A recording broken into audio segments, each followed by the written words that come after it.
L'email de ma femme infidèle 1 an après notre rupture a tout changé.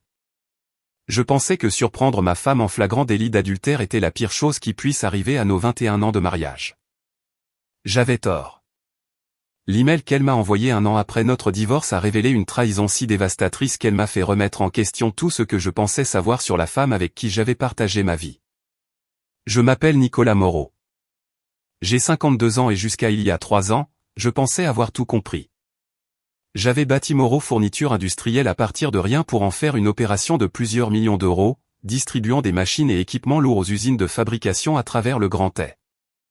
26 ans de journée de 16 heures, de dîners manqués et d'appels téléphoniques le week-end avaient porté leurs fruits. L'entreprise était florissante.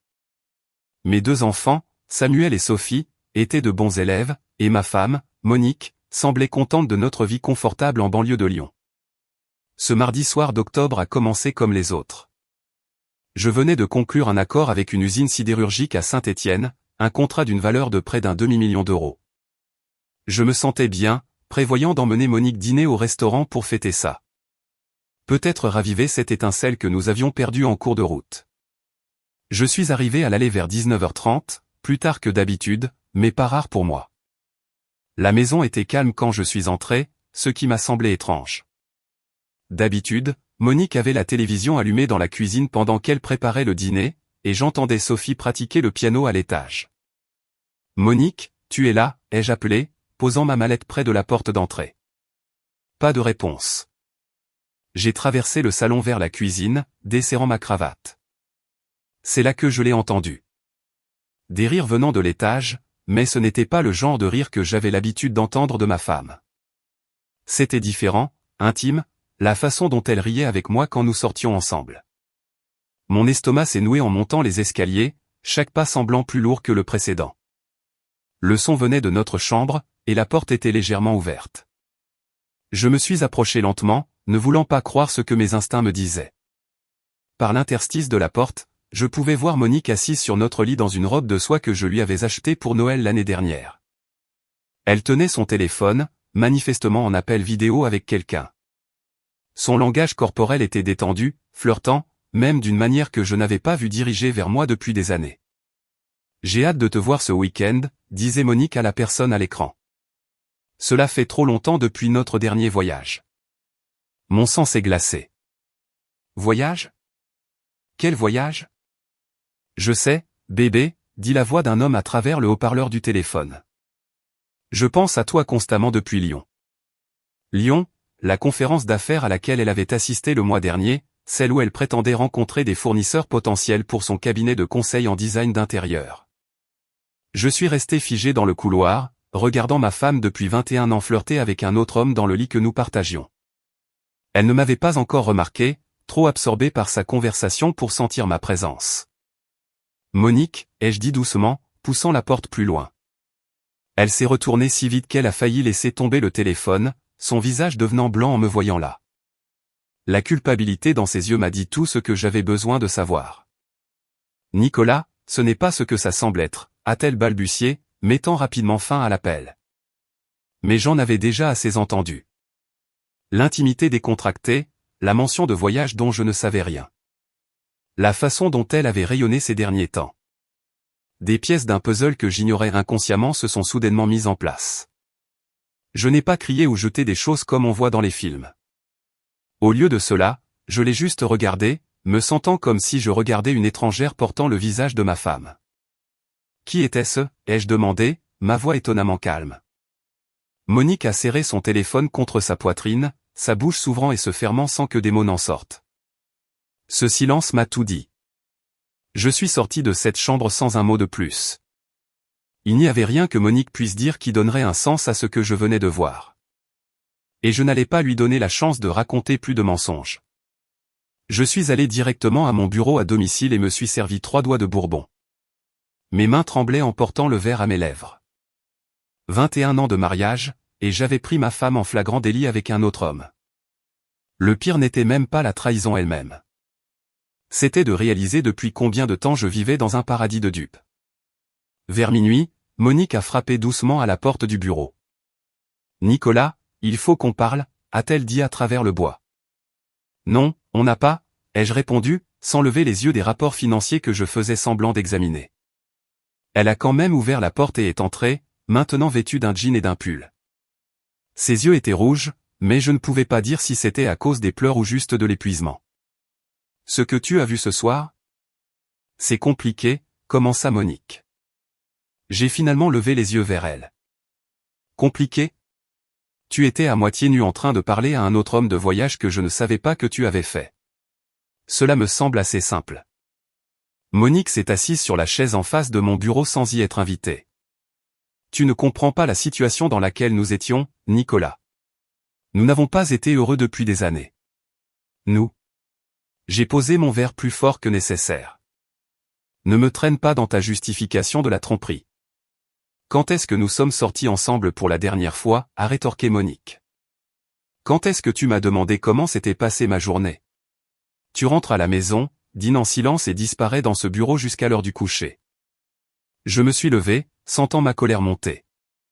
J'ai travaillé d'arrache-pied pour subvenir aux besoins de cette famille.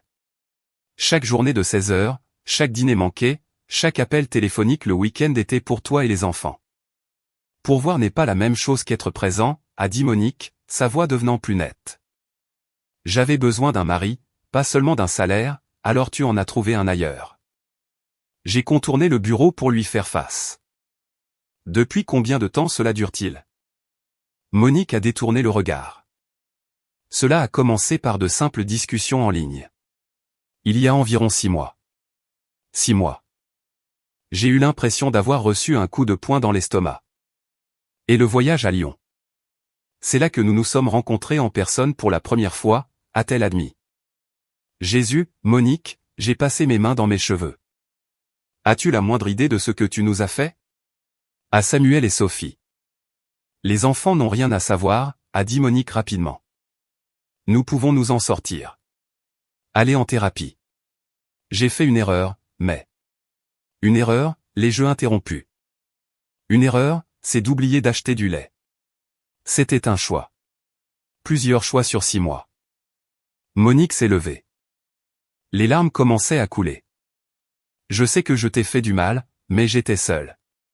Je me sentais invisible dans mon propre mariage. Tu étais invisible parce que tu as choisi de l'être, ai-je dit, ma voix stable malgré la rage qui montait en moi. Au lieu de me parler des problèmes dans notre mariage, tu es allé chercher de l'attention ailleurs. Alors, que se passe-t-il maintenant, a demandé Monique, en s'enlaçant les bras. J'ai regardé cette femme avec qui j'avais partagé ma vie pendant plus de 2 décennies et j'ai réalisé que je ne la connaissais pas du tout. La Monique que j'avais épousée n'aurait jamais fait ça. Mais peut-être que cette Monique n'avait jamais vraiment existé. Maintenant, tu dors dans la chambre d'amis, ai-je dit. Demain, nous verrons ce qui vient ensuite. Mais au fond, je savais déjà ce qui venait ensuite. Certaines trahisons ne peuvent être pardonnées et une fois la confiance brisée, elle ne peut jamais être reconstruite. Le lendemain matin, j'ai appelé mon avocat avant même que Monique ne se réveille. Richard Dubois avait géré mes contrats commerciaux pendant des années, et je lui faisais confiance pour être franc avec moi. Nicolas, je suis désolé d'entendre ça, a dit Richard au téléphone. Depuis combien de temps cela dure-t-il? Au moins 6 mois que je sache, ai-je répondu, assis dans mon bureau, la porte verrouillée. Mais je commence à penser que cela pourrait être plus long. Qu'est-ce qui te fait dire ça? J'y avais pensé toute la nuit. Il y avait des signes que j'avais ignorés, des nuits tardives à travailler sur des projets de design, des voyages de week-end pour visiter des clients qui semblaient excessifs. Elle est distante depuis plus d'1 an maintenant. Voulez-vous essayer la thérapie d'abord, a demandé Richard. Non, ai-je dit sans hésitation. Je l'ai prise en flagrant délit. Richard, il n'y a pas de retour en arrière possible. Après avoir raccroché avec Richard, j'ai fait quelque chose que j'aurais probablement dû faire il y a des mois. J'ai commencé à prêter attention aux détails. Les relevés de carte de crédit de Monique, ses factures de téléphone, son calendrier. Ce que j'ai trouvé m'a fait bouillir le sang.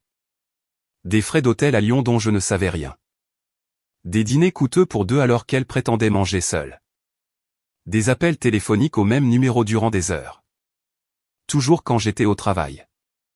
Mais le plus drôle, c'est quand j'ai trouvé des reçus de lingerie que je ne l'avais jamais vu porter. Victoria's Secret. Frédéric S. of Hollywood. Des centaines d'euros d'articles qui n'étaient pas pour moi. Lorsque Monique est descendue vers 10 heures, elle m'a trouvé assis à la table de la cuisine avec une pile de relevés étalés devant moi. Qu'est-ce que tout cela, a-t-elle demandé, se servant un café. Tes habitudes de dépenses, ai-je dit, sans lever les yeux. Une lecture intéressante. Le visage de Monique est devenu pâle en voyant les reçus d'hôtel.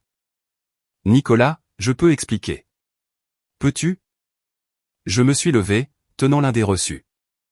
Le Marriott à Lyon, le 15 septembre. Tu m'as dit que tu séjournais à l'hôtel de la Conférence.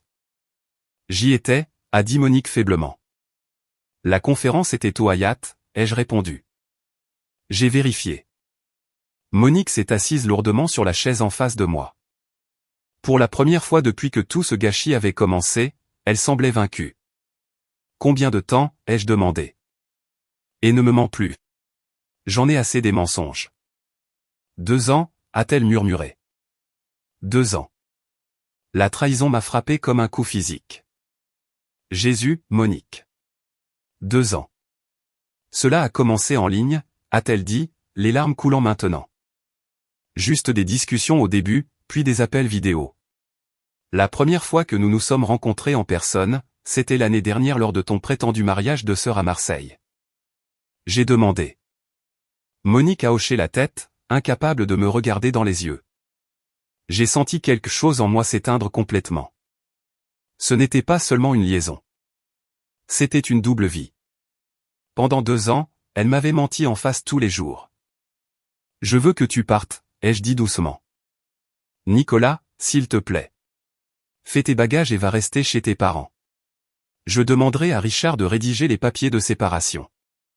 Monique m'a regardé avec des yeux désespérés. Et Samuel et Sophie? Et eux, ai-je demandé. Tu aurais dû penser à eux avant de décider de détruire leur famille. Samuel a été le premier à comprendre. À 17 ans, il était assez vif pour remarquer la tension dans la maison et assez intelligent pour reconstituer les morceaux quand il a surpris une partie d'une conversation téléphonique entre Monique et sa mère. Il m'a coincé dans le garage samedi matin pendant que je travaillais sur mon camion. Quelque chose que je faisais quand j'avais besoin de penser avec mes mains. Papa, a dit Samuel, s'appuyant sur mon établi. Maman a-t-elle une liaison?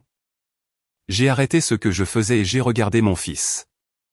Il avait mes yeux, mais le menton têtu de Monique. Et en ce moment, il semblait plus âgé que ses 17 ans. Qu'est-ce qui te fait demander ça, ai-je dit prudemment. Allez, papa, a répondu Samuel. Elle est chez mamie depuis 3 jours. Tu as l'air d'avoir perdu quelqu'un. Et je l'ai entendu au téléphone hier s'excuser auprès de quelqu'un nommé Marc. Marc. Le nom m'a frappé comme un coup de poing dans l'estomac. C'était donc son nom. J'ai posé ma clé et j'ai fait face à mon fils. Samuel méritait la vérité, ou du moins autant que je pouvais lui en donner sans détruire sa relation avec sa mère. Oui, ai-je dit simplement. Elle en a une. Samuel a hoché la tête comme s'il s'attendait à cette réponse. Combien de temps? 2 ans.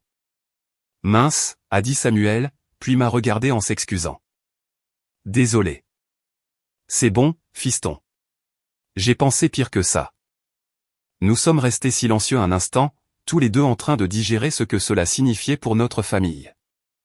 Que se passe-t-il maintenant, a demandé Samuel. Je ne sais pas encore, ai-je admis. Ta mère et moi allons nous séparer. Probablement divorcer. Mais cela ne change rien entre vous les enfants et nous. Sophie ne sait pas encore, n'est-ce pas, a demandé Samuel. Non. Et je préférerais lui dire ensemble avec ta mère quand le moment sera venu. Samuel a pris l'un de mes outils, le tournant dans ses mains. Je ne suis pas surpris, tu sais, à propos de maman. Cela m'a pris au dépourvu. Que veux-tu dire? Elle est différente depuis 1 an environ, a expliqué Samuel, heureuse d'une manière qui ne nous incluait pas, si ça a un sens, comme si elle avait un secret qui la faisait sourire. L'observation de mon fils m'a piqué parce qu'elle était si juste. Monique avait rayonné ces derniers temps, et j'avais été assez fou pour penser que c'était parce qu'elle était contente de notre vie. Tu vas bien, ai-je demandé à Samuel. Il a haussé les épaules. J'ai 17 ans, papa. J'irai à l'université l'année prochaine de toute façon, mais Sophie va être bouleversée par ça. Nous l'aiderons à traverser ça, ai-je dit. Oui, a convenu Samuel. Puis il m'a regardé directement. Pour ce que ça vaut, papa. Je ne te blâme pas. J'ai vu à quel point tu travailles dur pour nous. Ces mots de mon fils comptaient plus que toutes les excuses que Monique aurait pu offrir. Monique a déménagé chez ses parents. Mais cela ne l'a pas empêché d'essayer de manipuler la situation.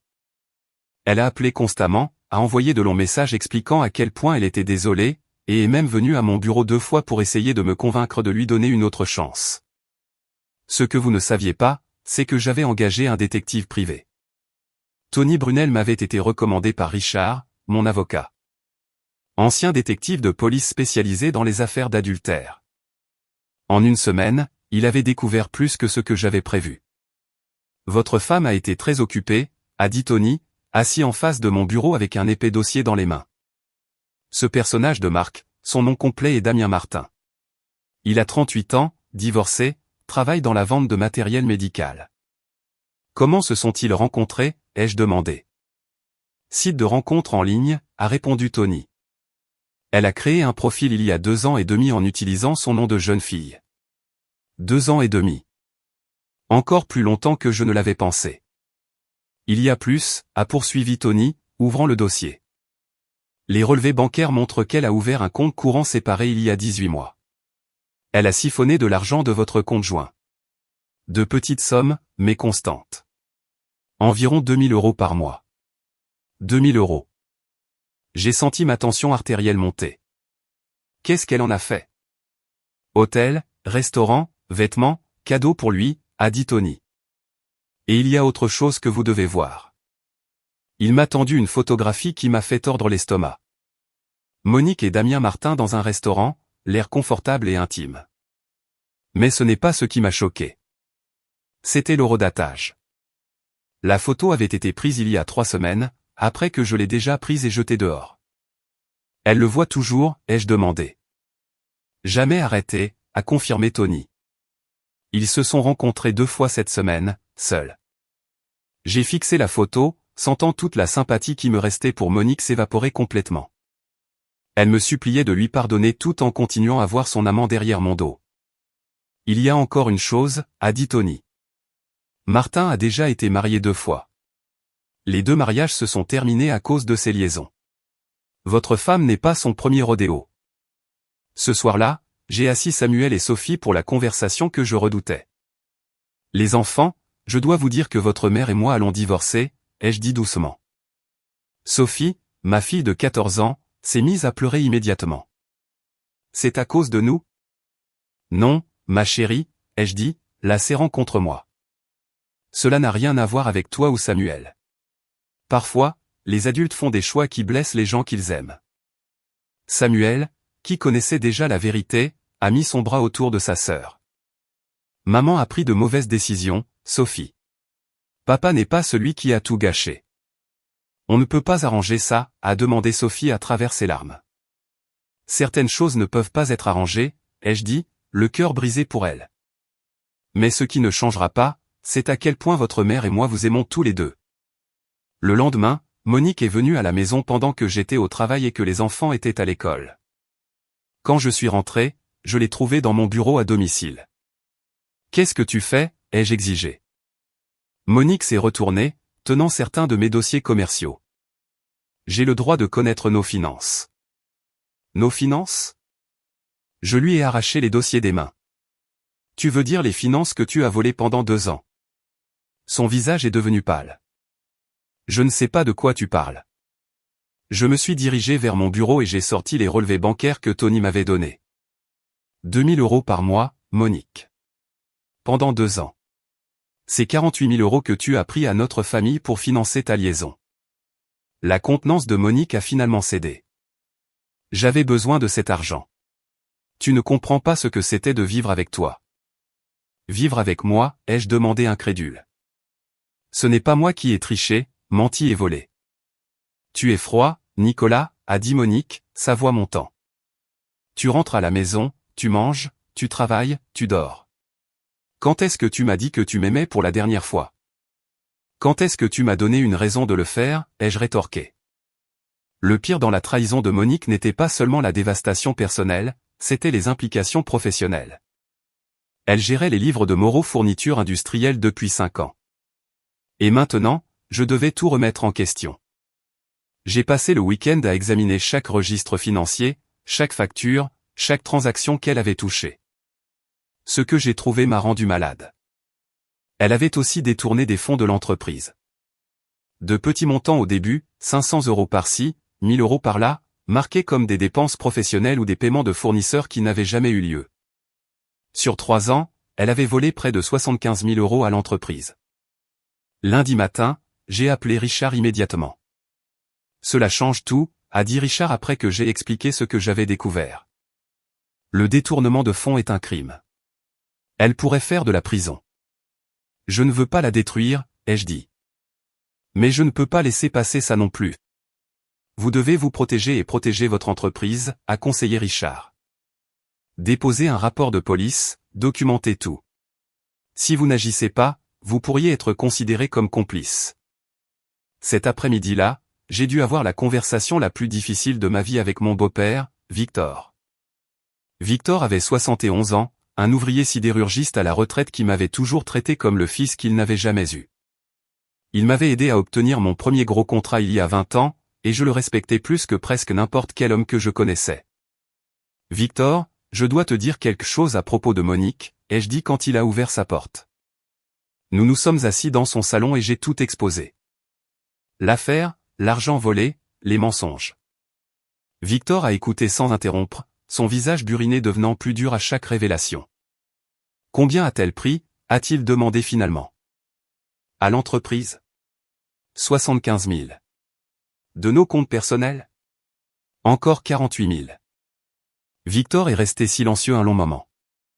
Puis il a fait quelque chose à quoi je ne m'attendais pas. Il a sorti son portefeuille et a sorti un chéquier. Qu'est-ce que tu fais, ai-je demandé. Je t'écris un chèque de 125 000 €, a dit Victor, sa voix stable. Victor, non.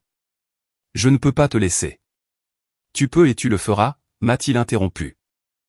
Ma fille t'a volé. Cela me rend responsable de réparer les choses. Elle n'est pas ta responsabilité, ai-je dit. Victor m'a regardé avec de l'acier dans les yeux. Je l'ai élevée pour qu'elle soit meilleure que ça. J'ai échoué quelque part en cours de route, et maintenant tu en paies le prix. Tu n'as pas échoué, les jeux assurés. Monique a fait ses propres choix. Peut-être, a dit Victor, continuant à écrire le chèque. Mais je ne la laisserai pas détruire l'entreprise que tu as bâtie. Tu as été plus un fils pour moi qu'elle n'a été une fille. Il m'a tendu le chèque et j'ai vu que ses mains tremblaient légèrement. Il y a encore une chose que tu devrais savoir. Victor a dit, la mère de Monique et moi la déshéritons. Ce qu'elle t'a fait, à toi et aux enfants, est impardonnable. La loyauté de mon beau-père signifiait plus pour moi qu'il ne le saurait jamais. Cela m'a aussi montré quelque chose d'important. Même le propre père de Monique a reconnu que ce qu'elle avait fait était au-delà de toute rédemption. 2 semaines après avoir demandé le divorce, j'ai découvert que Monique et Damien Martin avaient intensifié leur relation d'une manière qui menaçait tout ce que j'avais bâti. Tony, mon détective privé, m'a appelé au travail avec une nouvelle urgente.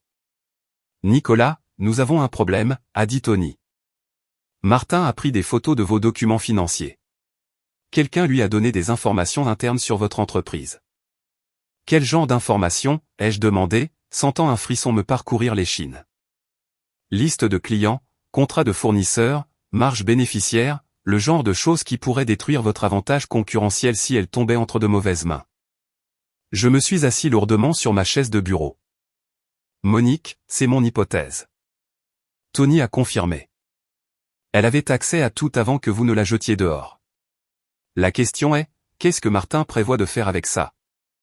Je l'ai découvert le lendemain lorsque 3 de mes plus grands clients ont appelé pour annuler leur contrat. Chacun a donné la même excuse vague concernant l'exploration d'autres options et la réévaluation de leurs besoins en matière de chaîne d'approvisionnement. Mais lorsque j'ai pressé Jean Dupont de Manufacture du Grand Ay, un type avec qui je faisais affaire depuis 15 ans, il m'a finalement dit la vérité. Nicolas, quelqu'un a appelé notre service des achats, a dit Jean à contre-cœur.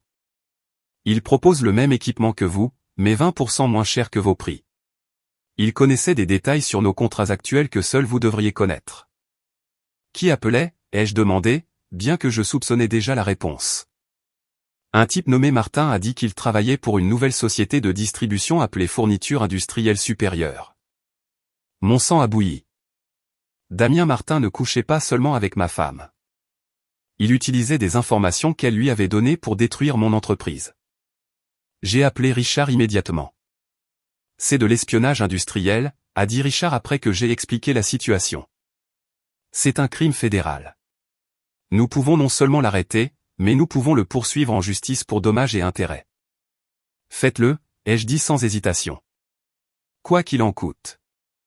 Ce soir-là, j'ai assis Samuel et Sophie pour une autre conversation difficile.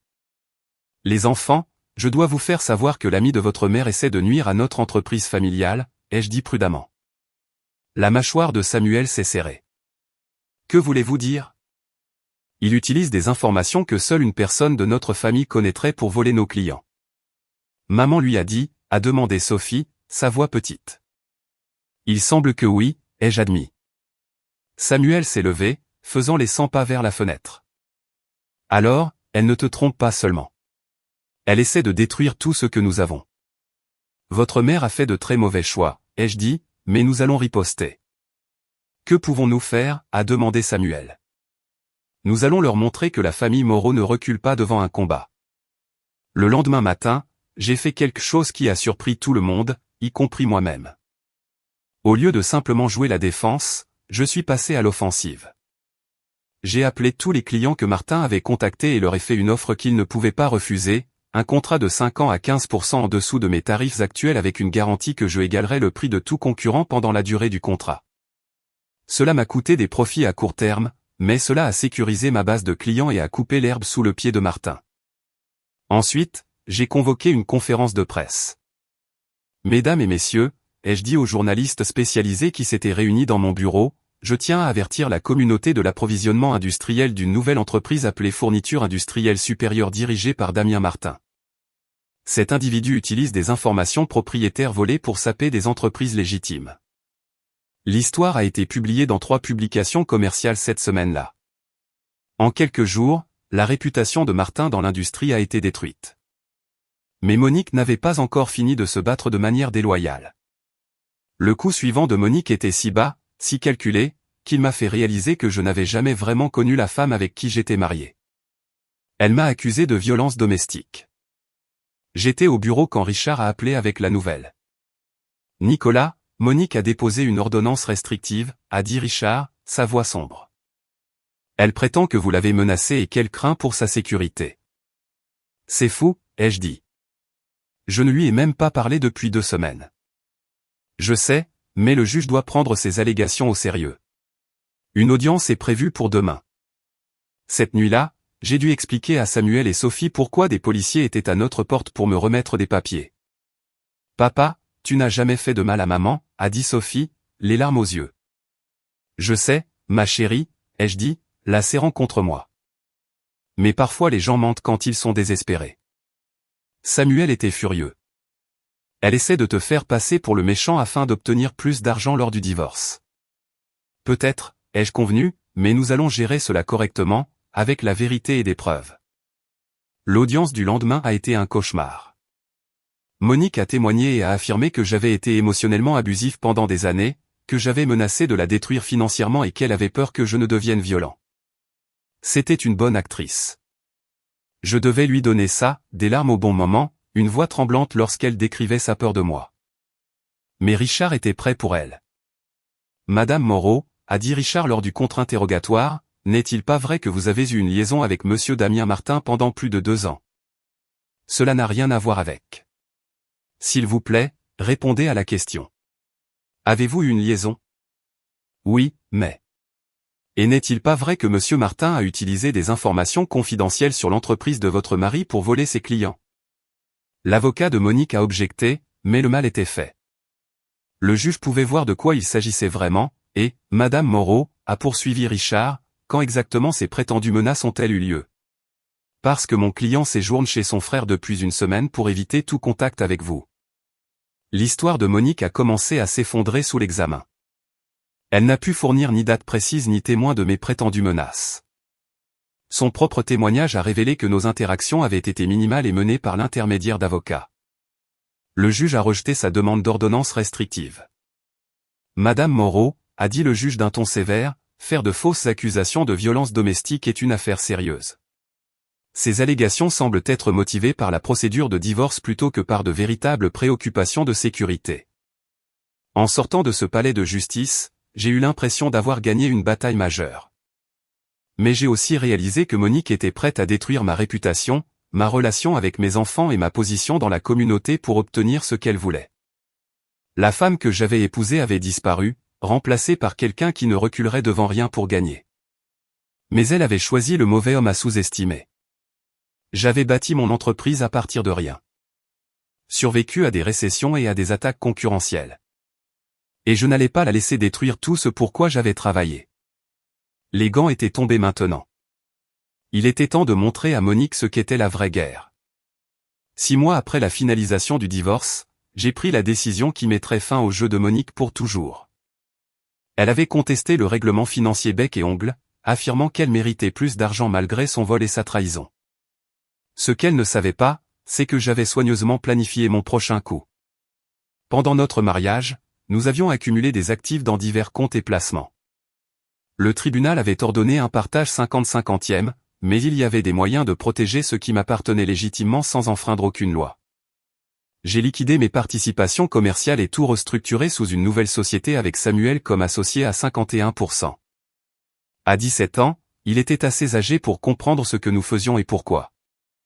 « Papa, est-ce légal ?» a demandé Samuel alors que nous étions assis au bureau de l'avocat.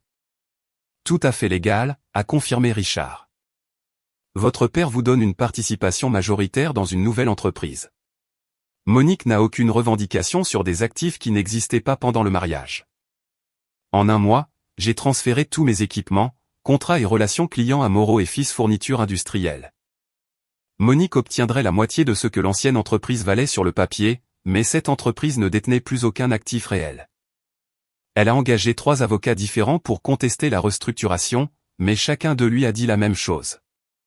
Ce que j'avais fait était parfaitement légal. Le coup de grâce est venu lorsque son propre père, Victor, a fait une annonce lors d'une réunion de famille dont Sophie m'a ensuite parlé. Grand-père a dit à tout le monde que maman avait embarrassé toute la famille, a dit Sophie lors d'un de nos dîners ensemble. Il a dit qu'elle avait choisi un criminel plutôt que ses propres enfants. Victor avait tenu parole concernant le fait de déshériter Monique. Lorsqu'il est décédé 8 mois plus tard, Monique a découvert que son héritage, près d'un demi-million d'euros, serait partagé entre Samuel, Sophie et un fonds de bourse d'études que Victor avait créé. Même dans la mort, Victor protégeait ses petits-enfants des mauvais choix de leur mère. La restructuration de l'entreprise m'a également permis de faire quelque chose que j'avais toujours voulu, faire de Samuel un véritable associé. À 18 ans, il faisait déjà preuve de bons instincts commerciaux et d'une éthique de travail qui me rappelait moi-même à son âge.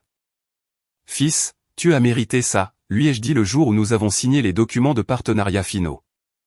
Tu es resté à mes côtés quand cela comptait le plus. Au moment où Monique a réalisé ce que j'avais fait, il était trop tard. Elle avait perdu non seulement son mariage et le respect de ses enfants, mais aussi sa sécurité financière et l'héritage de sa famille. La femme qui pensait pouvoir tout avoir s'est retrouvée avec presque rien. 1 an après la finalisation de notre divorce, j'ai reçu un email qui a changé tout ce que je pensais savoir sur mon mariage avec Monique. J'étais dans mon bureau tard un jeudi soir lorsque le message est apparu dans ma boîte de réception. L'objet m'a glacé le sang, la vérité que tu méritais de savoir il y a des années. L'email venait de Monique, mais ce qu'elle a avoué était bien pire que tout ce que j'avais découvert pendant notre procédure de divorce. Nicolas, commençait le message. Je sais que tu me hais et tu as tout à fait raison, mais il y a quelque chose que j'aurais dû te dire il y a longtemps et je ne peux plus porter ce secret. L'affaire avec Damien n'était pas ma première. Je t'ai trompé pendant 15 ans. 15 ans. Ma main trembla en continuant de lire. Cela a commencé quand Sophie n'était qu'un bébé. Tu travaillais tellement à construire l'entreprise et je me sentais invisible. J'ai rencontré quelqu'un en ligne et cela s'est transformé en une relation physique qui a duré 2 ans. Après cela, il y en a eu d'autres. Des liaisons courtes, des flirts de week-end, des hommes que j'ai rencontrés au travail. La pièce sembla tourner alors que je traitais ce qu'elle me disait. 15 ans de trahison, 15 ans à vivre un mensonge. Je sais que cela ne change rien maintenant, a poursuivi Monique. Mais j'avais besoin que tu comprennes que nos problèmes ne concernaient pas seulement les dernières années. J'ai cessé d'être fidèle à notre mariage presque dès le début, et je suis désolé. Elle a ensuite détaillé des affaires spécifiques, des mensonges spécifiques qu'elle avait racontés, des moments spécifiques où j'avais soupçonné quelque chose mais m'étais convaincu que j'étais paranoïaque. Chaque voyage d'affaires, chaque soirée entre filles, chaque week-end où elle prétendait avoir besoin d'espace. La plupart d'entre eux avaient été des couvertures pour ses affaires. La révélation la plus dévastatrice est venue à la fin de l'email. Je veux que tu saches que Samuel et Sophie sont définitivement tes enfants. J'ai fait des tests ADN il y a des années parce que je n'étais pas sûr, mais ils sont les tiens. Je pensais que tu devais le savoir. Au moins, elle avait fait faire des tests ADN parce qu'elle n'était pas sûre si mes enfants étaient réellement les miens. La trahison était si complète, si approfondie qu'elle m'a coupé le souffle. Mais alors que j'étais assis dans mon bureau cette nuit-là, relisant sa confession, j'ai réalisé quelque chose d'important. Cet email n'était pas seulement Monique qui disait enfin la vérité. C'était sa dernière tentative pour me blesser. Elle voulait que je sache que tout notre mariage avait été une farce. Elle voulait que je doute de chaque souvenir, de chaque moment de bonheur que nous avions partagé.